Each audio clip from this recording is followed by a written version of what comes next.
it's Scarlett, and today I have a friend! Yay! This is Kirsty, she's my best friend, and today we're doing Christine of PolandbananasBOOKS. This is Gods of Olympus book tags, and Kirsty has read Percy Jackson, or at least the first three, so yeah. Who is your favorite fictional leader?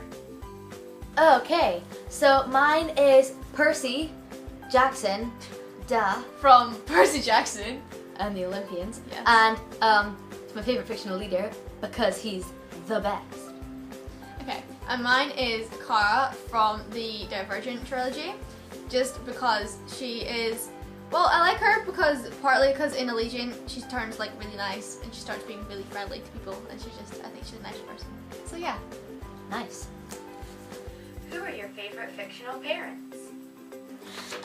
I don't have the book, but I drew the cover for this thing that I'm doing on my blog, and you can check it out. The link will be in the description below, where I challenge just kind of the internet as a whole to draw book covers. So mine are Park's parents. Is this upside down? Yes. Yes, it is.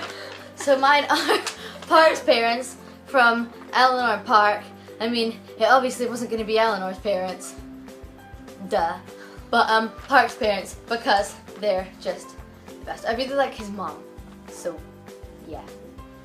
And mine is Stephanie Plum's parents from the Plum series. I don't know what you really call them. Stephanie. Yeah, it's Stephanie Plum series. Just Stephanie Plum. Just because they don't get on. Well, they do get on. She seems to like scream at her a lot, and I find it quite amusing. If you could have any fictional food or drink, what would it be? Ambrosia from the Percy Jackson and Heroes of Olympus series. You could die, because you're not. I know I could die, but I think it would be pretty cool. And the movies, although they were completely inaccurate, seem to suggest that you don't die. Well, They seem to suggest you can take shots of Yeah. ambrosia. If you didn't know, that's not true. that's because the movies are completely inaccurate. We can go into that another day. I can't, I'll get angry. And my one, I'm having a throwback Thursday moment, even though we're filming this on Friday, and I don't know what day it's gonna get uploaded, so yeah. And I'm choosing pop cakes from the Magic Faraway Tree. Does anybody know what this is?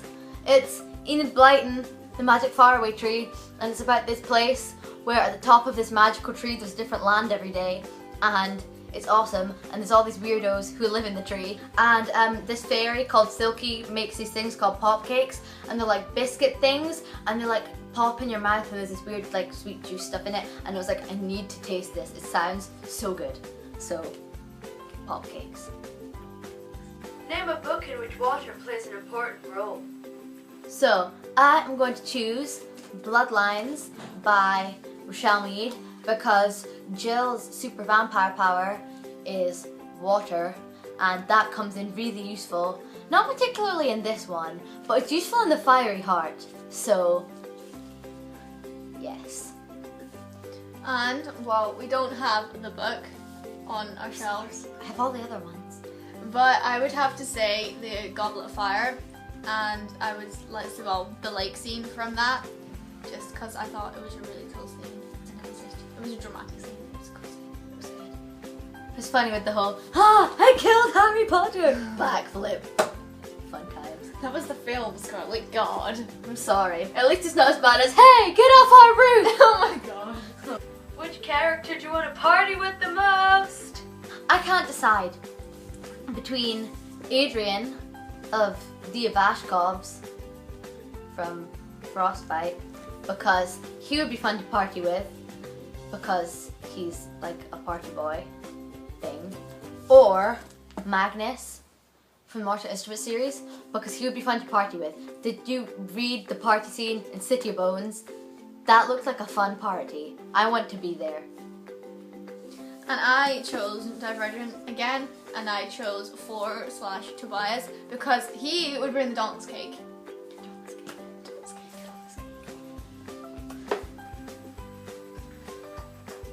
What was the best debut novel you read? Okay, my favourite debut novel. I read it this year, and it's written by Mary Gray. It's The Dollhouse Asylum, and it's really good. If you haven't read it, you should. I'll put a link to my review in the description.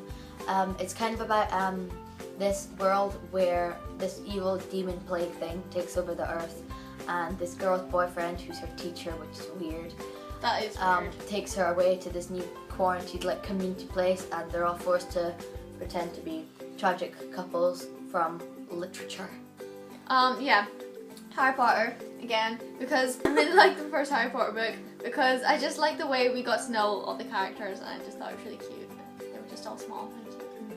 Yeah, they're like 12. Goodness. They're so cute when you go back and watch it the first movie. Like, I know! Oh my god. It's weird. So yeah. If you could bring one character back from the dead, who would it be? There was a unanimous decision on who the person we would bring back from the dead is. Finnick. You can't not bring back Finnick. I love Finnick. I love Finnick. Some people would say like Prim or like Dumbledore or something, but Finnick. Finnick. Always Finnick. The quote I love is Finnick didn't die. It was a typo. It was a typo. They were all typos. No one died. Hang on. I also refuse to let Dobby die. No! He didn't die. He didn't die. Bellatrix's dagger missed. It got hit like here, and they just stitched him straight back up again. They just took him to Seattle Grace. He's fine. He's fine! He's not dead. We refuse. Which is your favorite fictional battle? Mine, I couldn't decide between two, but they're both in Pittacus Lore's I Am Number 4 series. So the first one is in The Rise of 9, the big battle at the end. Or my second one is the training battle in The Fall of 5, because it's awesome. And it's just like they're all working against each other with all their superpowers, and they all seem invincible, and it's just the best. And mine is the battle in the Titan's Quest. Nice. If you could go to any fictional place, where would you go? Today, in all future generations, in every year to come, this day will be known as the day Scarlett was indecisive. Scarlett's always indecisive. I'm particularly indecisive today because for my fictional place that I want to go to, I had to have 3 things, and that was me narrowing it down to the short list. We've got Camp Half-Blood, 4 things because I'd quite like to be inside the labyrinth too because it seems really cool. But Camp Half-Blood because that seems like the best place ever. Hogwarts because who doesn't want to go to Hogwarts? Agreed. And my last one is my Throwback Thursday again, even though it's not Thursday. It's Friday. The Magic Faraway Tree. Oh my god. When I was little and I was reading this, I was so jealous of all the characters in this book because I wanted to go up the magical faraway tree to the land of goodies and the land of toys and the topsy-turvy land and just everything. It's so cool and I loved it when I was 7. Don't laugh at me. I'm judging. I'm Don't judging judge. you hard. Don't judge. Don't judge. Okay, so I chose Gallagher Academy, the Gallagher Gods, because it just seems really cool, and I like all the like secret entrances that you have to be certain things to go in. So See, I'm not judging you. Favorite female character? Mine is Liesel from the Book Thief because she's awesome. Kirsty. is that the only explanation you're giving? Well, she's awesome. She's an orphan and she adapts so well and her story's just so sweet and she steals books. Okay, it sounds like you. I don't steal my books. I buy them or get them from a library. And mine was Hermione, or is Hermione, from the Harry Potter series because I don't know, when I was little she was really funny and she was really kind and she was really intelligent and I looked up to her and I was like, yeah, I want to be her. So yeah. Who is the wisest character you've ever read about in a book? I chose Sydney from the Bloodline series and I was gonna put up the Fiery Heart because it's the newest book, except she's not wise enough in that book to not get caught and she falls for the love bone thing. So Golden Lily Sydney is wise. And I chose, much to Scarlett's disappointment and disapproval and lots of other diswords, I chose Prim, especially in Catching Fire, because I think in Catching Fire, more than like everything else, she gets all like nursey and she's like really cool, and she's just like, yeah, I'm gonna help Finnick. Not Finnick, didn't mean Finnick, I meant Gale. There you go. If you could have any fictional tool or weapon you wanted, which would you choose? So my fictional weapon of choice is steel from the Mortal Instruments series. And I picked Annabeth's hat from the Sea of Monsters because I think it's really cool. Who is your OTP? 3, 2, 1. Percabeth! If your answer to this question is not Percabeth and you've read Percy Jackson, you have issues, my friend. Anything to add to that, Kirsty? Not really. Okay. I think you said it all. Percabeth for the win. FT Dubs! Morpheus. Which god or goddess would you like to be, and which one do you think suits your personality? See, this is a bit kind of cliched, but yeah, I would like to have, well, Poseidon genes because I am water obsessed, as you know. She's a swimmer. So yeah, She's a good swimmer. I think I spend so much time under the water already, like solving my problems. Having to come up for air is just a waste of time, and just gets in my way. So I think being able to breathe underwater would be pretty fun.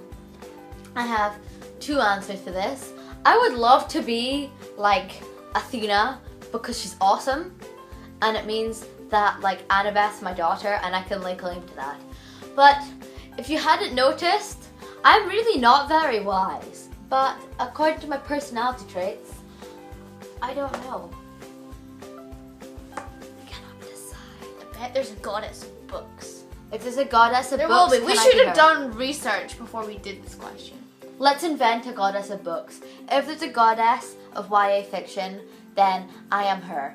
And I bless all the YA fiction books, and that's why they're successful. See, well, if you are getting to make up a goddess, I will make up a goddess that probably already exists. I think I could be a goddess of, like, not wiseness, because I'm not very wise, but, like, I don't know how to put this, like, helping people with their problems.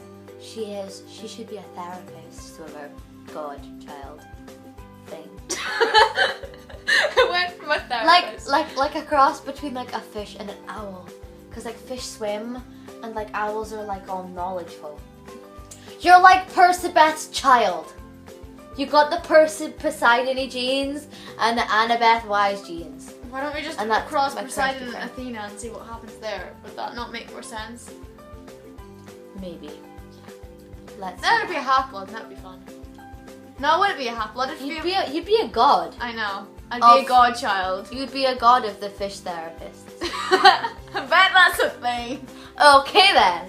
So, thank you for watching. There is a link to my blog in the description, and it is www.scarlettjanesbookblog.blogspot.com. And if you want to follow me on Twitter, that'll be down there too, and I'm at sjbookblog. So, thanks for watching. Bye!